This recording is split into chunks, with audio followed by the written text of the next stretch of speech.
I'm Nicole King, and this is Marbella Now.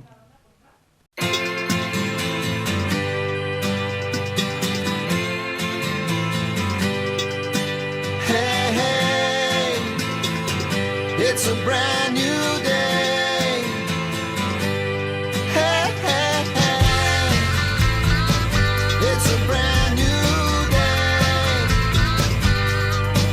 Halfway twisted. We don't do this often, but this week I have a star guest. Her name is Mary Harboe, and for many of you who've been on the Costa del Sol for a long time will know the name so well. Journalist, radio presenter for many years here on the coast. She was the voice that many of us used to literally cling to for a little bit of Englishness in a world that was still then very Spanish. Mary has a great understanding of Spain, but also many parts of the world.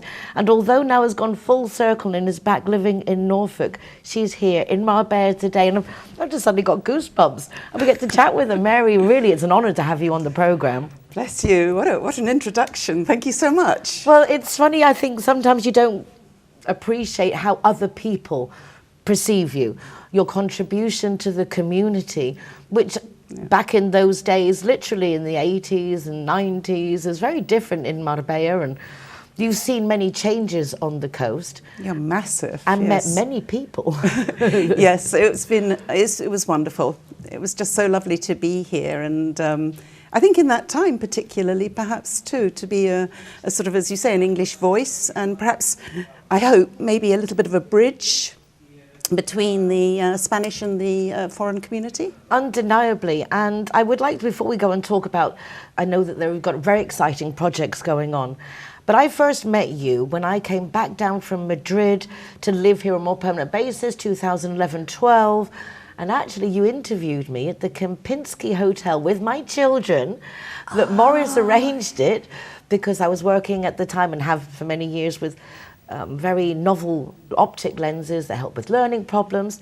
And I've just seen that you went back to England to work actually in the optic field to help that. So that caught my attention. How did that come about? Yes, that's true. And now I remember it too. I didn't. It was different colour hair a long time ago. No. It was a long time ago, but it was lovely. Yes, and I do remember that. Of course I do. Yeah, I became actually really interested in the whole thing to do with eye health and laser eye surgery, particularly. I think your lenses were to help people with dyslexia. Exactly, and learning problems, yeah. and also if they're colourblind. Yes. So I worked with that for so many years, and when you appreciate what goes on behind the scenes, and it's very hard to get the truth out there. Sometimes it's like having the car that runs on water, well, the petrol companies aren't going to let you tell anyone. So it's kind of, I think all industries have a little bit of that to it. So I was very fascinated to see that you went in to specialise with helping in that field when you did leave the coast and go back to the UK. Well, I had the pleasure of interviewing Professor Dan Reinstein, who has a wonderful clinic in London for laser eye surgery, and he had developed alongside Zeiss a special laser machine that meant you could get rid of reading glasses in a dream. You know, it was just amazing. He started something called blended vision, putting one eye near and one eye near and mid, and the other one mid and distance. So you just didn't need reading glasses anymore. And he did surgery for me, and I was just so converted with the whole thing that I became involved a little bit in their website and that's how things start, isn't it? When you actually believe in them yourself, it works for yourself and want to share that. Is that why you became a journalist in the first place? What was the objective for you? Or did you fall into it? Was it just something to do? Or was it, this is a way I can get my voice out there? And I think, yes, and also perhaps guide other people to get their voices out there. I think I've always been rather nosy. You know, I think I've asked a lot of questions, and as a child I was a bit precocious and was always sort of interviewing people and wanting to know about their lives more. So I think curious and curiosity, and perhaps that was what it was. And indeed, straight from school, I went to a local newspaper and did my contract with them first of all. And so you always knew that's what you wanted to do? Yeah, I think I did for a long time. I liked writing, I liked meeting people. Yes, it was something that I think I was right for. Were you ready for the big city when you moved to London? Was it what you had hoped, or was it more than you'd bargained for? Yeah, I think it was a little bit more than I bargained for. But I think it's usually like that, isn't it? I lived and I was brought up in the countryside. And I think like most people who are, you know, a farmer's daughter, and I didn't appreciate it at all at the time. And the privileged upbringing I had with ponies and animals, and all I wanted to do was to get to a city, run away immediately. I think many people do when they're young, and I did. And as you said in your introduction, all these years later, I've come right back to where I started from. Curious, isn't it? Yeah, it's funny. I'm not sure it's something to do with age, that you get to a certain phase where you've been there, done it, worn the T-shirt, and so now you just want to like go to the familiar and reap the benefits, I suppose. Yeah, well, it's lovely living in the countryside in England. Is beautiful, and I think particularly in all the troubles that we've had recently with the pandemic, it's made a lot of people appreciate perhaps what we have on our doorsteps even more. I think so. I think you have an insight to appreciation perhaps more than others. Your stint in Saudi Arabia, 4.5 years. I mean, you brought your kids up there and they were living there. Yes. For an outspoken woman like yourself, opinionated, one would have to perhaps say, what was that like? How did you manage to keep your mouth shut? Yeah, that was difficult. There were very strict rules in those days. I think even stricter than there are now, insofar as women were not allowed to drive. I know recently women have been allowed to drive. You also had a stamp in the back of your passport saying that you were not allowed to work, not even charity work. But there were kind of little ways around that, and I did write as a correspondent in those years for the Middle East Economic Digest. But of course I couldn't travel to any of the meetings or the venues because a woman can't travel on her own. You have to have an escort with you, a chaperone. It was tricky. I also taught yoga while I was there at one of the hotels because I got very much into yoga. So that's just very much pioneer in all your things, jumping on the bandwagons and thing. When you see something good, you like to follow through with it. Yes. Well, of course, I was there with my then husband's job, so it was because women on their own would not have been welcome, I think. So haven't you wanted to follow up with that, to do something about that, or get involved, or do you realise that there are certain battles, perhaps that one has to choose one's battles? And I think you choose your battles, and there's sometimes in life you have to keep your head down and just, sort of suck it up, I suppose you'd say. What brought you into the Costa del Sol? In all those years ago, I was married at the time to a Chilean, and we were living in Holland at Where the did time. you meet a Chilean? A girl from Norfolk, I mean, it's like very exotic. In the Netherlands, in Holland. I was working then for Philips, for an international magazine that they put out, and he wasn't very happy in Holland, and we wanted to find somewhere that was kind of, it sounds ridiculous, but Latin enough for him and European enough for me, and somewhere where we thought it would be really lovely to bring up our family. And of course, Spain ticks all those boxes. It did then, and it still does. And then getting involved with radio, how did that come about? I just love radio. I've always loved radio. I'm a huge radio fan. And when they were starting up the first one was Coastline Radio, which was in Nerja, and then Torrox Costa. And when they started an English-speaking radio station, I thought, oh yeah, this is for me. I really want to do this.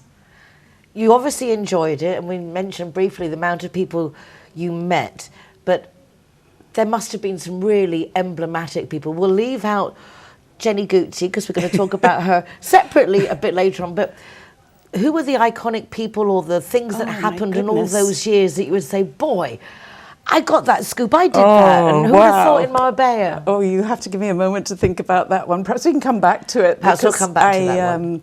I haven't sort of opened that memory bank for a little while, and I'm sure there are many people I would like to sort of mention. Okay, there. well, we're going to take that opportunity to take a short break. Don't go away, because I have the honour to be chatting with the Mary Harboe. See you in a moment. Judy and John are getting along famously. They have so much in common, which now includes both being too tipsy to drive home. Oh, John, you can't drive home like that. Neither can I. John looks worried, but not our Judy. She simply calls Linear Director for a free taxi and a tow truck to take her and her car home. Call Linear Director on 952 14 78 34 to see how they can better your life too.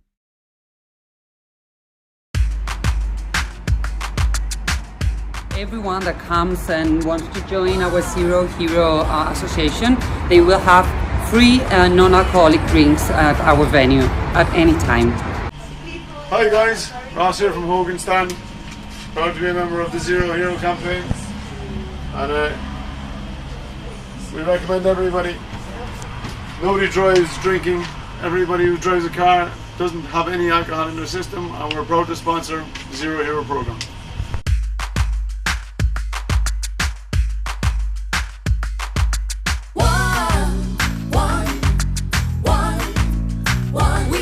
GY is happy to be Zero Hero partner. How cool is that? GY. When I'm the designated driver, I think it's only fair that I get to choose a Zero Hero venue that rewards me with free soft drinks. My friends all get to choose and booze, and they feel safe going home with me. Make sure that you get your reward for being the designated driver. Why pay if you don't have to?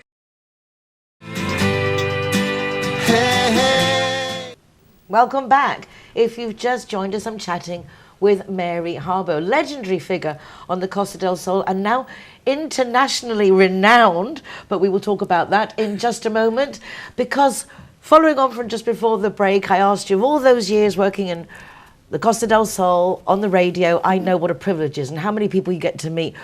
What was the person or the thing that stuck with you as the most emblematic in all those years? Yeah, I was trying to remember that and think specifically. I mean, of course, there were the politicians and there were the actors and all the sort of famous people who came to stay in Marbella during that time. But I feel that if there was some legacy that I maybe had contributed to, I would like to think that it was, also helping people. There were an awful lot of people who had come over to Spain to live for retirement and become older, as we all do, and maybe ended up on their own, maybe ended up really rather lonely and confused with the way things worked, from legal aspects to all the other things you need in your day-to-day life. And I really would like to think that perhaps I was a companion for those people in a way that only radio really can be. It's a very intimate medium, isn't it? Absolutely. I'm curious because you don't have that direct contact, and yet it is a very intimate way of communicating. It is indeed. I mean, you're into people's homes, into their rooms, into their bedrooms, their bathrooms. Exactly, wherever they happen to be listening. And of course, their cars. And yes, I think I like to think that people thought of me as a friend. I hope they did, and I hope that I was able to perhaps be that. Well, I think it does speak for itself, and it is evident that you were very much loved. You have just to say the words Mary Harboe, and I have to say, for me it was such a privilege. I was interviewed by the Mary Harboe, and now to get the privilege of returning the favour. You wrote a book a few years ago. Yes. But because you met somebody, and I'm finding it curious that now you're relaunching, it's been finished, let's say, with updated information. But you were well on track with your own novel. Doing really well, settled in Norfolk, loving life, and you dropped everything to help Jenny Gucci tell her story. And so my first question has to be, why did you care? Why does it matter to you? It mattered because I never really felt that the first version was finished. I know Jenny never felt that it was finished. She had one large, huge, enormous adventure still to come after that. And also I felt that Gucci Wars had never really reached what it should have reached. And I don't really want to go into particularly the whys and wherefores of that, but it was It was when it was released in 2008 in hardback. It was the Daily Mail Book of the Week. You know, you don't get a review like that very often. That is quite an achievement. I was so excited, and it was so brilliant to know that. And then for various reasons, it wasn't available, and the publishers perhaps didn't take advantage of the American market and all other issues, whatever they were. But it went into paperback. It was the rights sold into German and Polish, and I believe also Swedish. But it didn't feel ever to me finished. And I kind of just drew a line under it and got on with my life, and I didn't really think about it, to be honest, until February and lockdown, and then hearing that Sir Ridley Scott had finally decided he was going to make this film called House of Gucci, which had been sort of on the back burner for many years. I know that he'd read our book, I know that he'd been in touch with Jenny, and there had been a thought of this coming along, but then suddenly, bang, there it was going to be, and not just, you know, any film, but Sir Ridley Scott, Lady Gaga, all these wonderful emblematic cast and everything, and also it was being done and being made with the blessing of the Gucci company, and so they were making sure that the fashions were authentic, and so forth. So the more I read about this, you know, the more I thought, wow, you know, now let's finish this. Let's put the book out at the same time if we can. And so I got back in touch with Jenny. And her life has also moved on, obviously, in many ways. But she felt, yes, okay, you know, why not? So we did. Giving Jenny a voice in the sense of Gucci, the House of Gucci has its perspective. It's all based on the murder of Maurizio, one of the grandsons of Gucci, what a name. I know. Who started the company in 1906, I think. But to have obviously the perspective of the investors and the this and all, there's all lots of opinions. But getting one of the people who actually lived it to relate their experience, I think is quite privileged, although again, obviously biased. When you met Jenny here in Marbella, how did you come to meet her? What was it that she said that you thought, okay, I want to help you tell your side? Yeah, it was really interesting. I met her actually at a charity event at the Puente Romano, and like you, I'm sure you're always looking for interesting guests to bring onto your program, and I thought, somebody said, oh, have you met Jenny Gucci? She's a singer. And the first thing you say is, oh, is she any relation? You know, you can't go around with the surname Gucci without getting comments.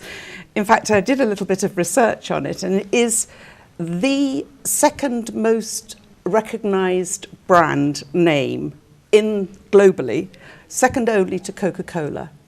And Gucci in the Far East, anywhere, it is incredibly well known. So anyway, Jenny and I got talking, we became friends, and in about the same sort of period of time, I was speaking to somebody else who comes here very often, a very well-known writer called Wensley Clarkson, and he concentrates very much on true crime stories. He's it's a bit dark from where I know. He likes a bit on the dark side. But he also worked very closely with the publishing house John Blake, and he said to me, do you know anybody interesting who, you know, maybe you could ghostwrite their story? And I said, oh, absolutely, Jenny. Sometimes things are just meant to be, aren't they? I know. You meet the person, you're in the place to get things done. But I was also very pleased that Jenny trusted me to do it, because she's been approached by many different people over the years, and also to make documentaries and films. And she's said no for many reasons, because I think you can be painted in a very different position and picture and end up perhaps with an image that you don't really want. It isn't you. It's difficult. It's tough out there. It can be very cruel. Without a doubt, I think a lot of people get taken in. I mean, immediately comes to mind Michael Jackson when he let that guy go into his home. Yes. And, I mean, you could tell that Michael really wanted to show the real side to him, and the other guy just perverted the whole aspect completely. So yes, I imagine people are well scared of letting themselves out there. But at the same time, her desire to share her truth. Yes. And I imagine there must be a lot of truths to share. There were a lot of truths to share and a lot of things that I know particularly that she'd never spoken about before. There was, you're an animal lover, and I'm sure that many of your viewers are as well, and there was the horrendous case of the cruelty that Parole, it was just dreadful. And all these beautiful racehorses at a certain moment to prove that these were in New England at the stables that he had there. And he starved them to death, many of them. And she was one of the first people on the scene after this happened. It was terrible and tragic. And I know that those sort of things she had never spoken about before. So there was a lot there, yes. Wow. No. So your book is The Gucci Wars, but the new edition is Jenny Gucci's story. So completely different to Gucci, House of Gucci, which is talking about the assassination of Maurizio, Paolo's brother, Jenny's... Paolo's cousin. Paolo's cousin, Jenny's husband. Yes. There is a family tree in the book. Good. Don't go away, because I'll be back with Mary Harboe just a minute. We're talking about Gucci Wars, Jenny Gucci's side of the story.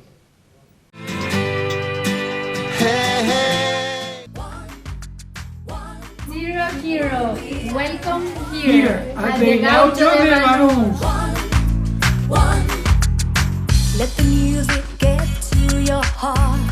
Let it set you on your way. No time to hesitate. Welcome to Lemongrass, Doña Lola. Thank you very much. Tearing us apart. Poison arrows shoot straight to your heart. We can change it. Zero Hero, welcome to Portofino, Cabo Pino.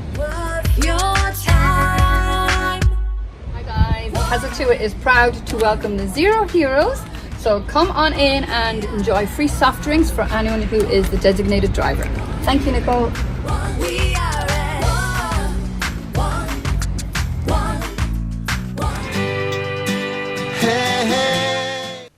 Special guest star this week, not something I do often, but when you have someone like Mary Harboe who's in Marbella and willing to talk, I'm up for accepting. She has written this book. It is The Gucci Wars, and it's Jenny Gucci's story. First published back in 2008.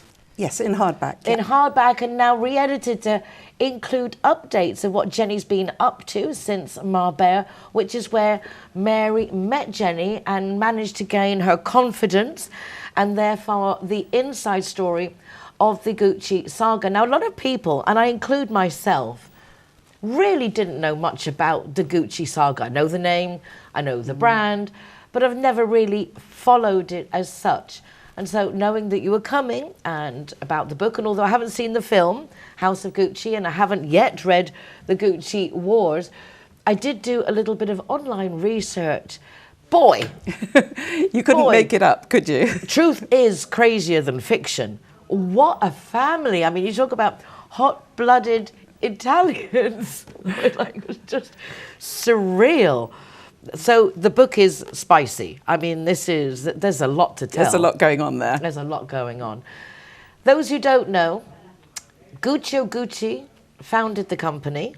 His son Aldo, yes, carried it on, expanded, went to the States, and that's when I think the haute couture and all that stuff started coming in. His sons and his brother's sons got involved, which were Paolo and Maurizio. Yes.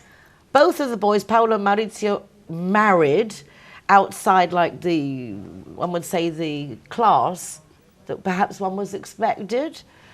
But I don't think that, from what I saw, that Maurizio's father was very happy with the choice of Patrizia. I thought she was a gold digger. Yes, he did. And then Jenny was a singer who married Paolo, so perhaps also a little bit different. I'm not sure. I don't know her history. What's your take on that? Well, actually, Aldo and Jenny got on very well. Jenny was, an opera singer, so it was the right class of singer. The right class of singer, and she had, and he still has, a beautiful voice. And I think actually he approved of Jenny, but he certainly didn't approve of Patrizia. No, he didn't. Yeah, and I have to say that I myself am stuck when I saw Lady Gaga, thinking that true love was her passion and instigation, and I think for those of you who don't know, the reason that Patrizia killed her husband, Maurizio, was jealousy, envy, rage. She undeniably pushed him at the beginning, it would seem, to be a better version of herself, make more of the company, take more out of the company, for her to have the status that she felt that a Gucci heir should have. But I'm not so sure I agree with Lady Gaga that love is the thing. I don't know, maybe it's religious, very Italian. You're married, it's forever, your husband shouldn't leave you. Well, I don't...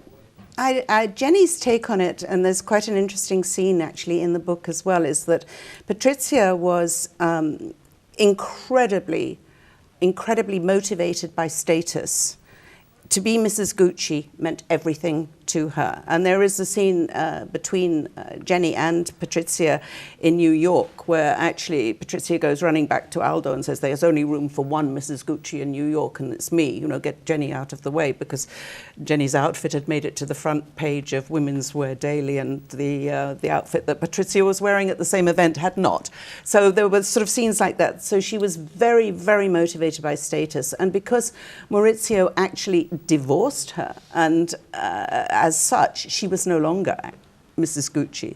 Just know that he was shacking up with a new one must have been just devastating. I think ego, for me, was the prime. Ego, pride, power. And the power, she felt she was the power behind the throne. And maybe in some ways she was, because Maurizio was, he was a playboy. He spent fortunes on yachts and an incredibly extravagant lifestyle, and she maybe tried to keep him a little bit more focused to the business end of things, because his father, also Rodolfo, he was an actor. He was not a businessman. He was not. He was played by Jeremy Irons in the film. He was not the sort of man who would have pushed Maurizio in that direction. Curious how the grandchildren never seem to be able to pull it off when they inherit things. No. Their parents are like there, trained by and seeing what's being driven force behind the creation of the company. But the grandchildren just seem to blow it. Yes, every time, don't they? Every time. And I'm just trying to think of what areas, like company, doesn't have that maldición, the curse base, isn't it, of the having too much.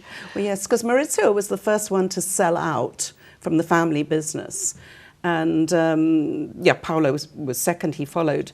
But then there was this huge, unimaginable amount of money that I suppose maybe goes to your head. I think my synopsis a lot is also when you get that kind of money, power, and live in those circles, they really did seem detached from reality. Yes. In the sense that, like, it's so much, what I used to say, kid everyone else, but don't kid yourself.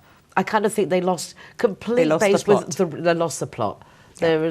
But don't you miss the plot, because this book really sounds fascinating. As I said, I had no idea what I was missing until I did a little bit of research myself to see what was going on with the Guccis. I mean, obviously it's a good name, but why are they so interesting? Well, Paolo died, unfortunately, shortly after the murder of Maurizio. And I have to say, again, for a woman to plot the murder of her husband, succeed, and then to only serve 18 years or a 29-year sentence, to be out there the way she is, the blaseness, if that word exists. She's a very strange personality.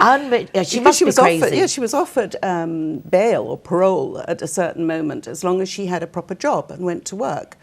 And she said, I'm not going to do that. I'm not going to go. I've never worked in my life. I'm not going to go to work. So she actually turned down her first offer of parole because the condition was that she got a job. But they still wanted her out of there, and they let her out, and yes, she's making money, and apparently heiress to millions. I don't understand how, if you've murdered someone, how you still are entitled to then all their millions. Yeah. So it's a very confusing situation. I hope Jenny explains some of it in the book. I hope she gets some of it as well. Well, she didn't. As we know, she actually ended up, Paolo said that he would never give her a penny, or their daughter a penny, and he didn't.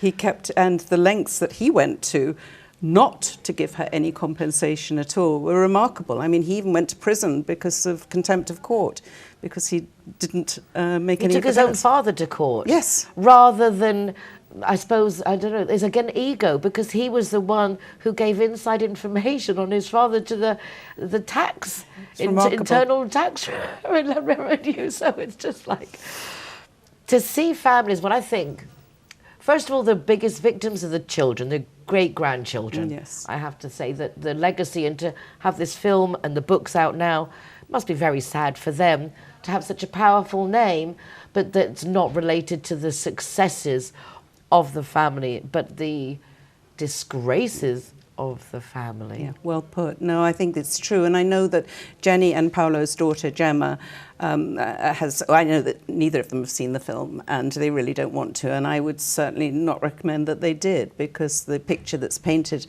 particularly of Paolo, is very unfair. And I'm not his #1 fan, but it is very cruel. And it's not even true. It's not accurate. He considered himself a designer, and he was very much involved with the designer. designing at the beginning, before they brought in Tom Fords and all the rest of it.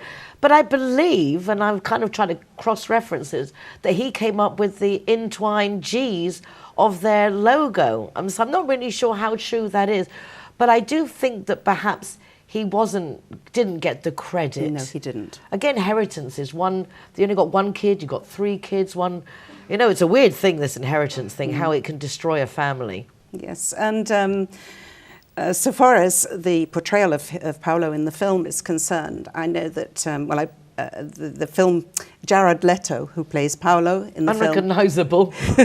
Unrecognisable. I mean, Paolo never had a paunch like that, to be fair, and he never wore those sort of clothes. Why do you think that they took that artistic liberty? What would be their purpose? Making us dislike him? I've thought about it a lot. It does make you wonder that, yes, and I tend to think that maybe American sort of film needs are a little bit different from perhaps European, and I think they were looking for a figure of ridicule and fun, and somebody that everybody could say, oh, that's ridiculous, And I think that Paolo got the short straw in that respect, because he was not that person, and it's very unfair, very distressing for the family to see that. Well, if you would like to have a little bit more reality of what went down in the Gucci family over the generations, please do get the well-respected journalist Mary Harboe's version, her book, Gucci Wars, Jenny Gucci's story, which she has written together with Jenny Gucci and her approval. So we're getting another perspective into something that has become quite the topic, and the entertainment top movies. I mean, and again, how can it not be acclaimed with all the actors who are taking part in a very interesting story of murder, betrayal. I mean, it's just sex, lies, drugs, rock and roll, you name it, they were at it. Yeah, I think if you actually made it fiction, people would say it's too much. Exactly. Just tone it down a little bit. Tone it down a bit, we can't believe it.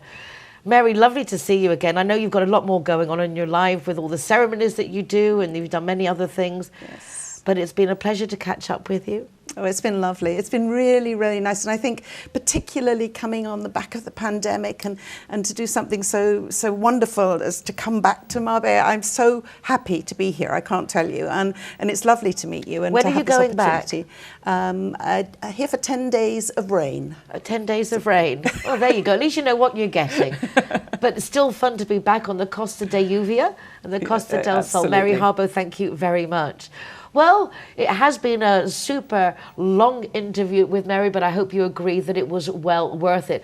Don't go away, because in just a moment I will be joined by our CIT Marbella Guest of the Week. Alright guys, so I'm the designated driver tonight, so I'm going to choose the Zero Hero place. So all of my soft drinks are for free. And if you want to go somewhere else, just check out the Facebook, Instagram or the zerohero.es website for any of the bars, discotheques or restaurants on there. I'm happy to go anywhere you want to go, as long as it's Zero Hero. McNulty's is proud to be a Zero Hero partner. We are proud to present Zero to Hero. Never drink and drive.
Joining me now is our CIT Marbella Guest of the Week.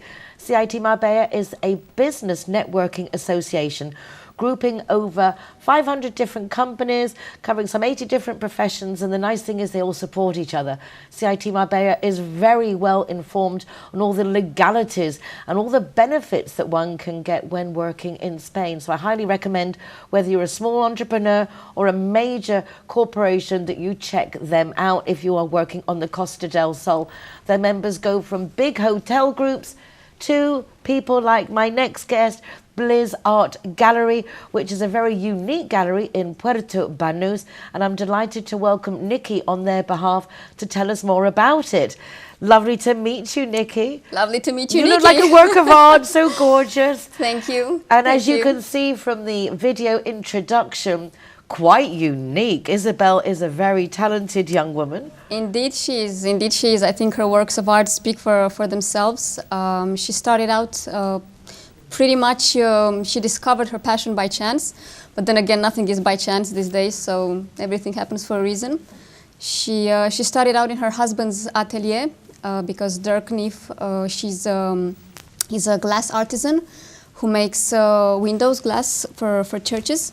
So let's say that she was more or less involved and directed in the glass making business through her husband.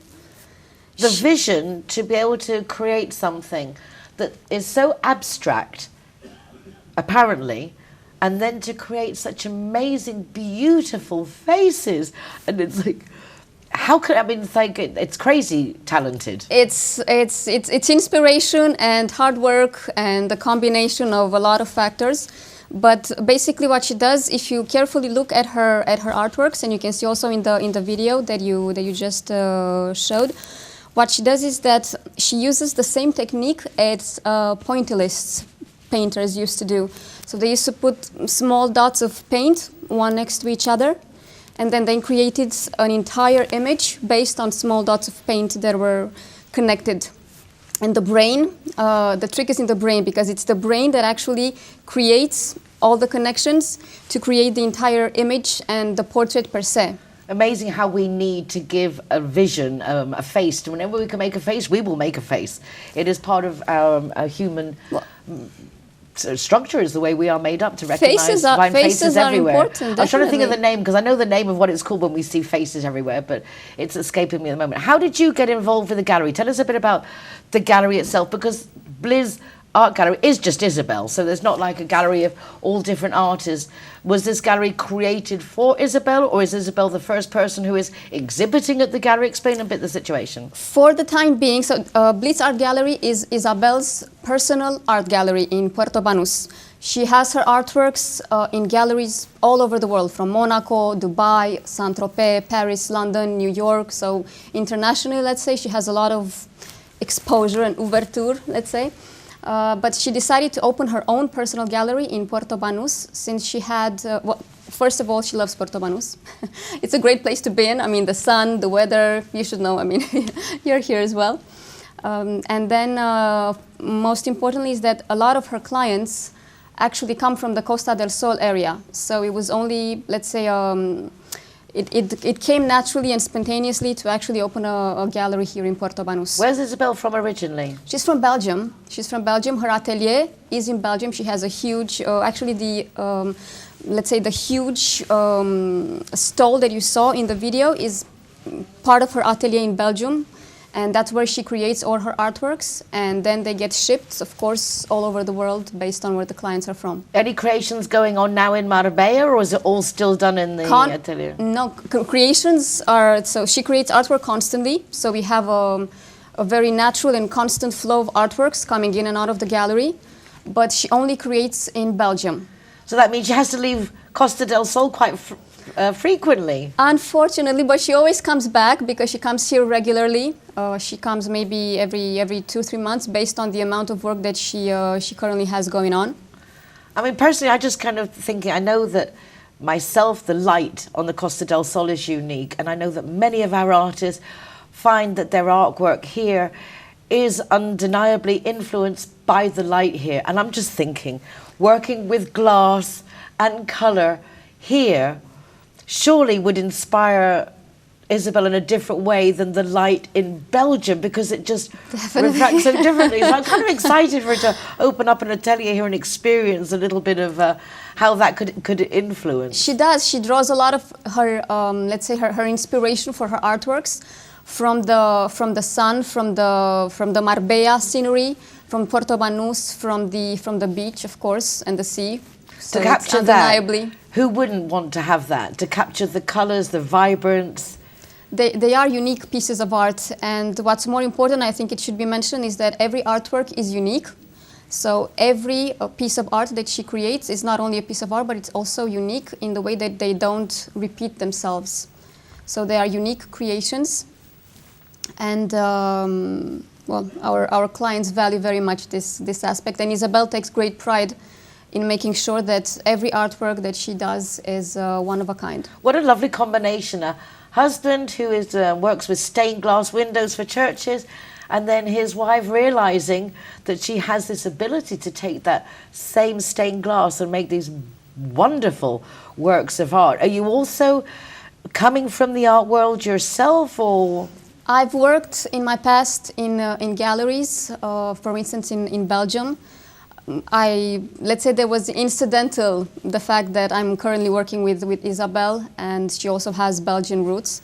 But as you say, I mean, nothing is by chance in life, so I guess that me working at the gallery is being Meant at the to right be. place. It was just exactly. being the right place at the being right at the time. right place at the right time. And where are you Indeed. from originally? I'm from Romania. Very nice. It's a wonderful country to visit. I highly recommend it if you ever have time. It has beautiful scenery. I Not have as beautiful Romanian as friends, Marbella. and they all have a passion for the country and the beauty of the country. And how long have you been on the Costa del Sol?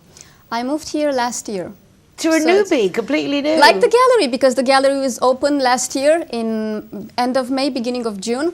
And I started working at the end of July, so more or less we're both newbies here. Me and But the how gallery. wonderful that you arrived at the same time and then found that commonality. And you obviously seem to be enjoying it. You look very proud to be collaborating with Isabelle. And I am very proud and very happy to be part of Isabelle's team, because she's, apart from being an amazing artist, and you can see that from her artworks, I mean, all the passion that she pours into every creation, it's really outstanding. But apart from that, let's say, a professional aspect, she's also an amazing person. And I truly feel honored and happy to meet her and help her spread the word, because that's why we're here in Puerto Banús. We want to spread the word. People should come to us, to Marbella, to Puerto Banús, to Blitz Art Gallery, because they're really unique works of art. And what are your they're worth opening seeing. times, sweetheart? When can we come and visit? Currently, we're open from 11 in the morning, so 11 a.m. till 7 p.m. But our schedule will change now with the summer coming. We're going to be open longer, probably from 10 till 11 or 12 in the evening. But all day without closing for lunch. So No, if it's people always want to open. go, It's are they always welcome open. to just go in and look and see the artwork? That's why we're here. People should come and they should work and they should see us. They should see frequently, I the- think people are reticent to go into an art gallery if they have no intention to purchase. But I don't think that's the case. I think any artist loves their work to be admired and to get a chance to see it, even if you can't afford to buy it. So, yeah. I think that you should simply enjoy beauty under all its form and under all its aspects. And Isabelle certainly manages to create beautiful artworks that should simply be enjoyed for the fact that they're there and they're beautiful. And I think we should all take a moment and breathe a bit. I mean, I know we all have hectic lives. We're all busy. We all have our schedules, and we have to. Everything is fast forward these days.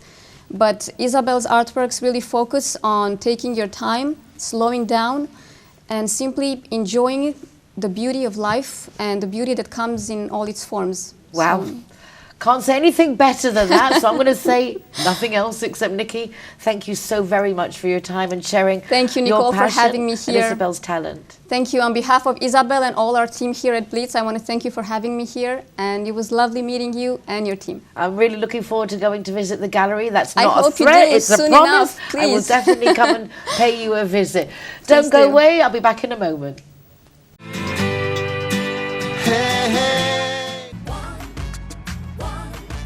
Everyone that comes and wants to join our Zero Hero Association, they will have free non-alcoholic drinks at our venue at any time. So here we are at Everest. Very cool. Yeah. Stickers going up.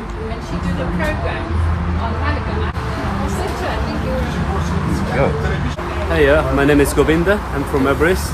Welcome to Zero Hero, to Everest Fusion, to enjoy your cocktails, drinks, and happy hour as well. And food, of course, is delicious. Thank you.